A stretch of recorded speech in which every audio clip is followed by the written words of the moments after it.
Welcome to The Explainer. Today, we have an absolutely incredible story for you. It's about Lyudmila Pavlichenko, a history student from Kiev who would go on to become the most successful female sniper of all time, a woman known to her enemies simply as Lady Death. I want you to just imagine this for a second. Holding your breath, not moving a muscle. For 72 straight hours, you are locked in a silent battle of wits against an enemy you cannot see, knowing that the slightest twitch, the smallest mistake, means instant death. Well, that was Lyudmila Pavlichenko's reality. So how does that even happen? How does a university student with dreams of being a teacher become one of the most feared hunters of the entire Second World War? Her journey didn't start in a trench, that's for sure. It started in a library. Okay, let's dive in. To really get a handle on the legend of Lady Death, we have to go back before the war, to a young woman who had a completely different future mapped out for herself. You know, Lyudmila's life was really a story of two competing destinies. On one side, you have the life she actually chose, a scholar, an academic, an educator. And on the other, you have the path that history violently forced her down, a lethal soldier, a national hero, and the legend who became Lady Death. So get this, even as she's burying herself in books at Kiev University, she's also spending her free time at a local shooting club. She called herself a tomboy, and she was just earning marksmanship certificates for fun, for sport. She had no idea she was preparing for a war that was about to change everything. So when the German invasion kicks off in 1941, she is one of the very first people in line to volunteer. But the recruiter tried to push her towards being a nurse, and she was having none of it.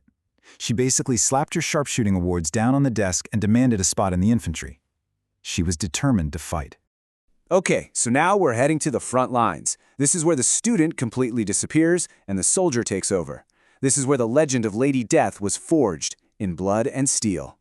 In her first 75 days of combat, we're talking just 2.5 months, during the brutal defense of Odessa, Lyudmila recorded 187 confirmed kills. This wasn't just a hobby anymore. Under fire, her skill was immediate, precise, and absolutely terrifying. And it didn't stop there.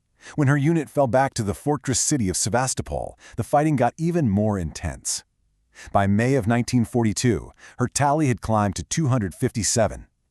And by now, the Germans knew exactly who she was.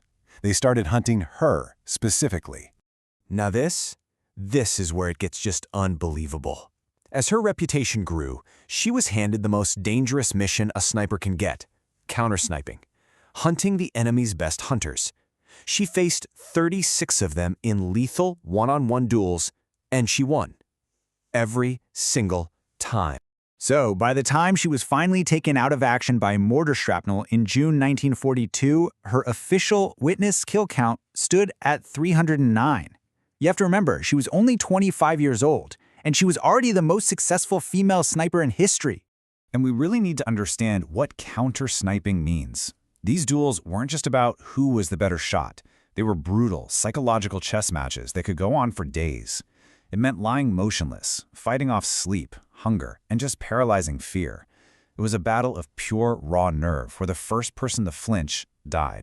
Well, at this point, she was so effective, so legendary, that the Kremlin decided she was too valuable to risk on the battlefield anymore, so they pulled her from the front and gave her a brand new mission, a publicity tour of America and its allies to rally support for a second front.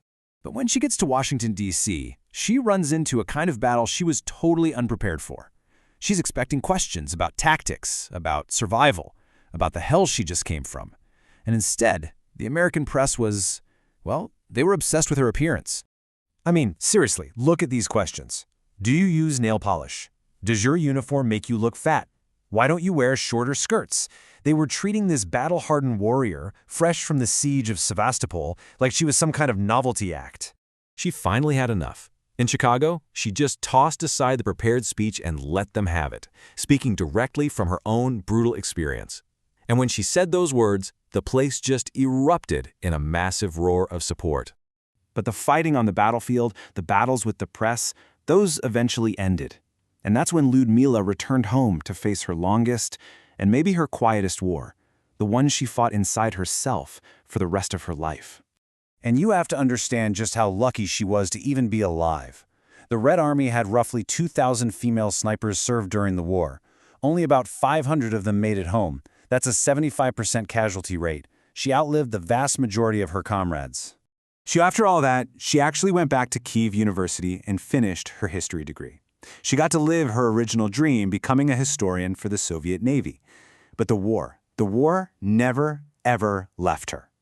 The things she saw, the friends, and the husband she lost on the battlefield, it all stayed with her.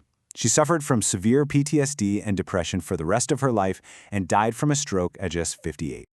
And that really leaves us with the central, haunting question of her story, doesn't it? She survived the war, yes. But did the war ever truly let her go? She was a woman who became a hero, a legend who helped shape history. But that heroism came at a profound, lifelong price.